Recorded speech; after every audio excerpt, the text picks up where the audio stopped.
ultimi anni nelle aziende è successo qualcosa di molto interessante. Tantissime informazioni aziendali hanno iniziato a vivere fuori dai confini tradizionali dell'IT, non più solo nei server aziendali, ma dentro ai documenti condivisi, le email, le chat, tutte le piattaforme di collaborazione, ancora i servizi cloud. E spesso quello che capita nelle aziende italiane è chiaramente dentro anche agli strumenti che utilizziamo quotidianamente come Microsoft 365. Il risultato, dati aziendali che viaggiano continuamente tra persone, dispositivi e applicazioni. Allora, quando si parla di dati aziendali, entrano in gioco tre parole fondamentali: compliance, protezione dei dati e responsabilità. Questi sono i temi che affronteremo oggi e, come di consueto, lo faremo insieme al nostro preparatissimo Giorgio. Ciao Giorgio. Ciao Lorenzo. Possiamo dire, Giorgio, che negli ultimi 20 anni la gestione dei dati aziendali è cambiata completamente? Prima i dati, una volta, quelli con la D maiuscola, risiedevano soltanto nei database aziendali, il famoso mondo on-prem, tutto lì, chiuso fisicamente. Oggi invece i dati sembrano essere ovunque. È verissimo, possiamo dirlo. In passato il controllo dei dati era relativamente semplice, più semplice. Sapevamo dove erano i dati o in un file server o in alcuni database aziendali, magari qualche sistema ERP, ma niente di diverso, poco certo. più. Oggi invece abbiamo un mondo completamente diverso, un sacco di piattaforme collaborative come SharePoint, OneDrive, oltre agli strumenti che utilizziamo tutti i giorni come l'email, i documenti condivisi, cloud pubblici, cloud privati, ma anche dispositivi che possono essere personali o non. Spesso contengono delle informazioni delicate, per esempio i dati personali dei clienti, dati finanziari, in alcuni casi anche dati sanitari, o anche contratti riservati, che per molte aziende magari rappresentano anche proprietà intellettuali. Chiaramente ogni azienda ha un po' i suoi casi specifici.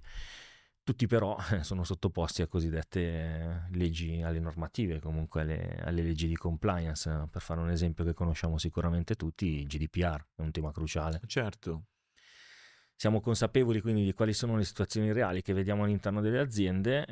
Abbiamo detto documenti condivisi, dati personali vengono condivisi via mail, ma anche gli Excel all'interno di SharePoint, tutte le presentazioni. I dati oggi hanno forme veramente molto complesse, molto diverse. Quindi il tema merita sicuramente un approfondimento, che è appunto l'episodio di oggi, anche perché dietro a questi scenari si possono indubbiamente trovare e nascondere diverse criticità. Proviamo a elencarle.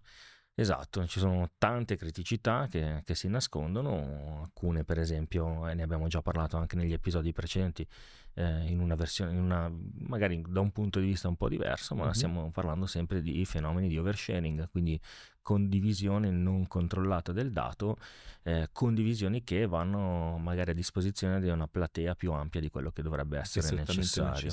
Chiaro. Ci sono anche gli errori umani, non sempre siamo vittime di attacchi di hacker, quelli fanno sicuramente notizie sui giornali, però qualche volta, ahimè, capita che qualcuno mette l'allegato sbagliato o mette un destinatario sbagliato, e quindi c'è una correlazione errata tra il dato che sto condividendo e la persona a cui la sto condividendo. E l'incidente, diciamo così, si crea comunque, anche in buona fede in questo caso. Esatto. Ci sono gli shadow data, quindi file duplicati, copie locali, documenti salvati che ormai ovunque, e anche lì diventa difficile sapere quali sono stati condivisi, quali sono le ultime versioni dei dati, quale documento prima poteva essere condiviso, dopo viene aggiunto un capitolo e non può più essere condiviso, ma in realtà rimane nello stesso recipiente. Quindi se io avevo accesso prima, adesso ho accesso ancora, e quindi magari vedo dei dati che non dovrei vedere. Ci sono quindi poi un tema legato alla mancanza di classificazione del dato, quindi se non sappiamo poi quali sono i dati sensibili, come possiamo proteggerli? Tutto sono legati anche dai rischi normativi. In caso di violazione di dati personali, le aziende devono poi rispondere anche alle autorità, e le sanzioni sappiamo che possono essere anche significative in alcuni casi. Certo. E quindi ancora una volta, anche in questo episodio, dobbiamo per forza di cose parlare di governance. Questa volta però forse governance dei dati. Siamo qui per parlare di governance, siamo qui apposta, governance del dato, e anche ancora questa volta per governance non intendiamo bloccare quello che è il flusso dei dati, ma intendiamo proteggerlo, quindi proteggere i nostri dati cercando di non rallentare poi quello che è il lavoro delle nostre persone all'interno delle aziende. Per farlo abbiamo bisogno di lavorare su 3 aspetti fondamentali. Abbiamo la classificazione del dato, che abbiamo introdotto prima, che significa per esempio classificare se un dato è ad uso interno o può essere pubblico, oppure è un dato confidenziale o anche altamente confidenziale. Abbiamo un secondo aspetto che è quello della data loss prevention, quindi una volta che io ho classificato il mio dato posso quindi anche definire delle policy che magari proteggano la condivisione errata di questi dati e proteggano anche quello che è l'autorizzazione all'accesso di questi dati. Per esempio? Per esempio, se invio via mail dei numeri di carta di credito o degli allegati che contengono numeri di carta di credito, posso andare a bloccare la condivisione esterna di questi dati personali, di questi dati finanziari, in modo tale che poi non vengano usufruiti da chi non deve. Quindi semplicemente impedisci il download proprio o anche impedire il dall'altro. download, per esempio, da un sito SharePoint condiviso magari con un partner esterno. Ok. Il terzo aspetto fondamentale, che va a chiudere un po' tutto il tema della governance, è chiaramente il monitoraggio, che serve per capire quali sono i dati, chi li utilizza, chi li sta accedendo, chi li sta condividendo e se per caso c'è il rischio o se stanno lasciando l'organizzazione.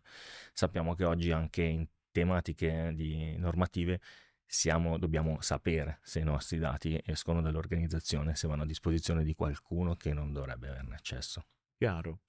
E provando in questo racconto ad andare ancora più in profondità, cosa possiamo dire appunto alle aziende che vogliono gestire tutto questo, poi però all'atto pratico? Come si fa quello che hai spiegato? All'atto pratico, parlando di ecosistema Microsoft 365, di quello di cui parliamo in questi episodi, abbiamo uno strumento molto importante, una soluzione messa a disposizione da Microsoft che si chiama Microsoft Purview, che è lo strumento che è dedicato alle aziende per gestire, tra le altre cose, anche la compliance e la protezione dei dati. In totale, diciamo, la governance proprio delle informazioni. Lo fa in maniera integrata, quindi non c'è bisogno di installare già niente, sicuramente è pronto, è già out of the box, come un po' tutto quello che abbiamo visto all'interno dell'ecosistema Microsoft 365, e si porta dietro alcuni strumenti che sono veramente molto potenti.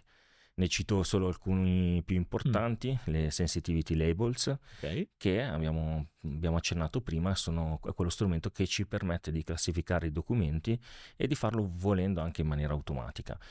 Quindi proprio la piattaforma identifica quali sono le informazioni all'interno del documento e applica una label in maniera automatica e dice no, attenzione, questo secondo le regole che mi hai dato per me è un dato confidenziale.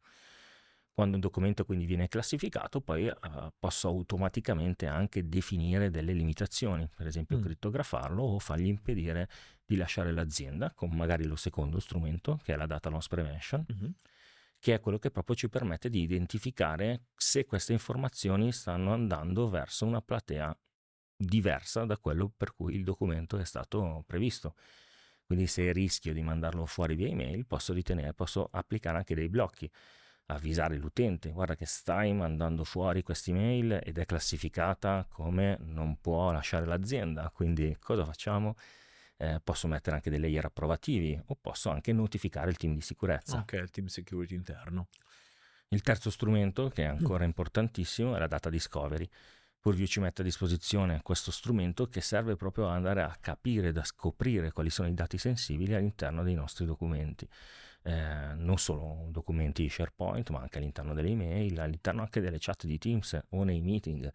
Oggi abbiamo anche strumenti come la trascrizione, per esempio. Quando facciamo un meeting e io parlo di magari dati finanziari della mia azienda, ecco, forse poi quella trascrizione del meeting o quella registrazione del meeting io la voglio classificare e non metterla a disposizione proprio di tutti. Sono strumenti che questa soluzione ci mette a disposizione, che ci permettono poi di rispettare anche le normative come il GDPR. Di risultare compliant poi anche il GDPR.